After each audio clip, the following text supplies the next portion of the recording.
Hello everyone, I am Monica.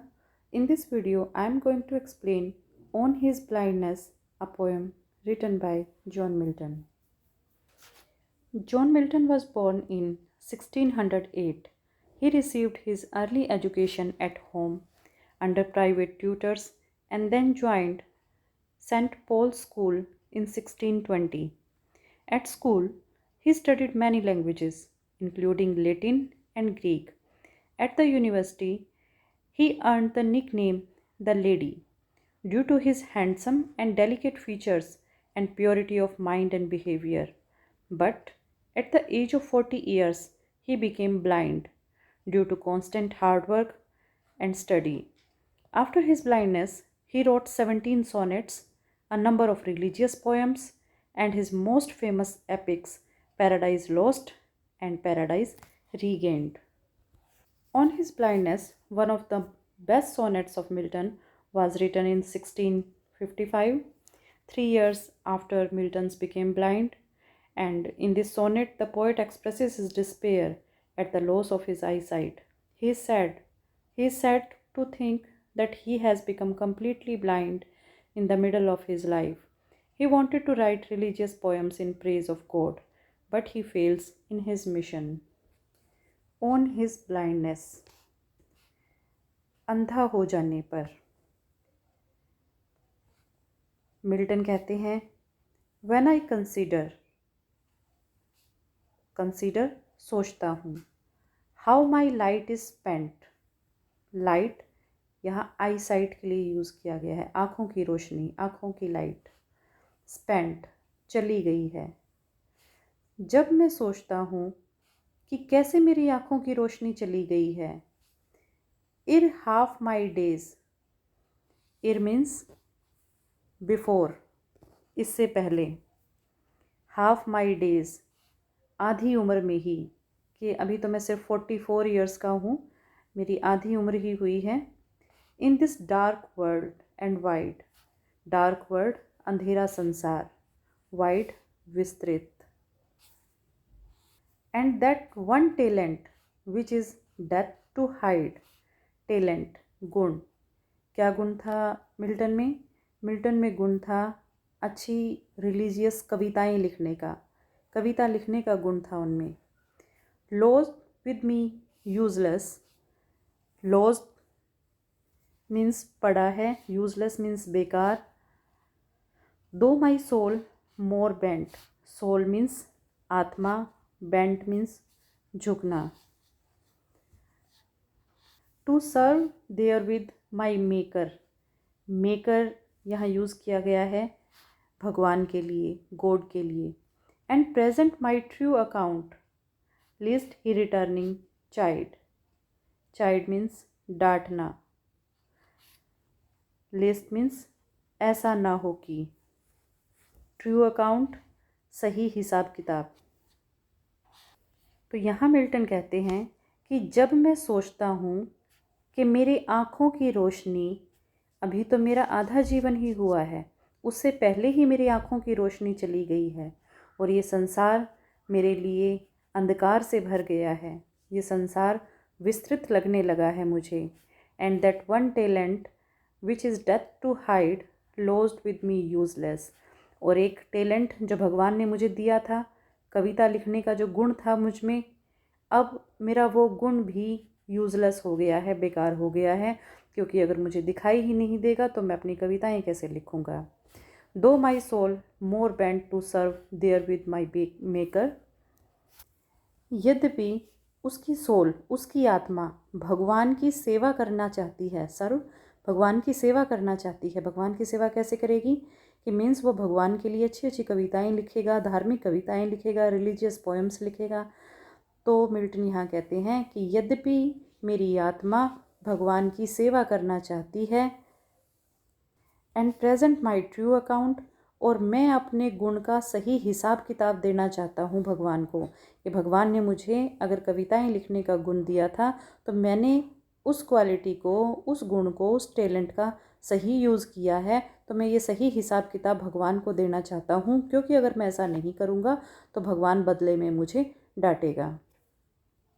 So, in these lines, the poet says that after his blindness, the poet is left all alone in this dark and wide world. God has gifted him with the talent of writing poetry, talent of writing religious poems.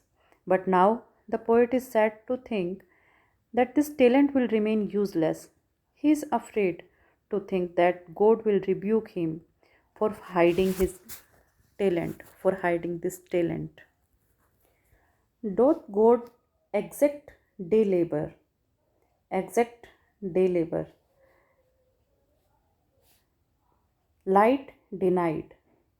I fondly ask, fondly murktapuran, but patience to prevent that murmur, murmur means budbudana, soon replies, God doth not need either man work or his own gifts.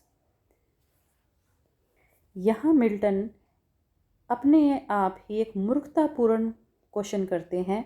वो ये कहते हैं कि भगवान, question किया गया है यहाँ, क्वेश्चन मार्क है, कि भगवान किस तरह से एक ऐसा व्यक्ति जिसकी आंखों की रोशनी उसने छीन ली है, उससे किसी लेबर की मांग कर सकते हैं कि वो व्यक्ति कोई काम करेगा। भगवान कैसे मांग कर सकता है? बट पेशेंस, परंतु जो उनका धैर्य है, टू प्रिवेंट, उनको रोकता है। दैट मर्मर सून रिप्लाइज, बुदबुदाते हैं और जल्दी ही वो रिप्लाई करते हैं, उत्तर देते हैं, God doth not need man's work or his own gifts, कि भगवान को मनुष्य के काम की और भगवान के दिए गए उपहारों के बदले में कुछ नहीं चाहिए होता। अभी तक जॉन मिल्टन सोच रहे हैं कि भगवान ने उनको टैलेंट दिया है अच्छी कविताएं लिखने का। भगवान ये सोचेंगे कि मैंने तो टैलेंट दिया था, गुण दिया था कि वो अच्छी रिलीजियस पोएम्स लिखे, धार्मिक कविताएं लिखे, लेकिन मिल्टन ने उस टैलेंट को यूज़ नहीं किया, ऐसा मानना था मिल्टन का। लेकिन फिर खुद ही उनके मन में आंसर आता है कि भगवान हमें जो कुछ भी देते हैं उसके बदले में वो कुछ नहीं चाहते। Men's work or his own gifts, भगवान के दिए गए उपहारों के बदले में भगवान को कुछ नहीं चाहिए। Who best bear his mild yoke, they serve him best. Mild yoke means हल्का सा वज़न, बियर सहन करना। मिल्टन कहते हैं कि जो लोग भगवान के हल्के से वज़न को सहन करते हैं, मीन्स अगर लाइफ में कुछ गलत होता है और ऐसा मान लिया जाए कि भगवान ने ऐसा किया है और वो उस बात को खुशी खुशी अपनाएं, वही भगवान के अच्छे सेवक होते हैं। जो लोग नम्रता से उनके हल्के से वज़न को भी, उनके द्वारा दिए गए सुख दुख को सहन करते हैं, वे उनके सबसे अच्छे सेवक होते हैं। In beginning, poet thought that God can't expect work from a blind man, but after that he realized that God does not need anybody's active service or anything in return for his gifts. The people who bear his light burden humbly are his best servants. His state is kingly, thousands at his bidding speed and post over land and ocean without rest. They also serve who only stand and wait. Bidding means आदेश, post means जाना।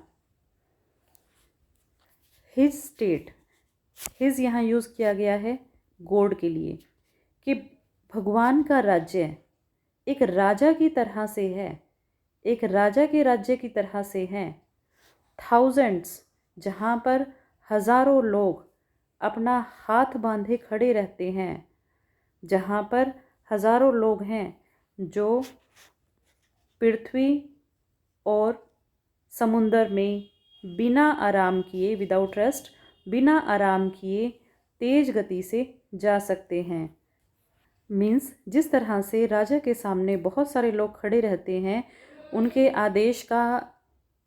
आदेश को सुनने के लिए, उनके आदेश का पालन करने के लिए, ठीक उसी तरह से हज़ारों लोग हैं जो भगवान की आज्ञा का पालन करने के लिए खड़े रहते हैं। They also serve who only stand and wait, और जो कोई काम नहीं करते, सिर्फ खड़े रहते हैं और इंतज़ार करते हैं भगवान भगवान के आदेश का, वो भी उसके अच्छे सेवक होते हैं. There are thousands of angels who can go over land and ocean with high speed, with fast speed, without taking any rest. Those who do not work but only stand and wait for the orders of God are also his best servants. So, poet thinks that he should submit to the will of God, because whatever God does for the welfare of mankind. Thank you.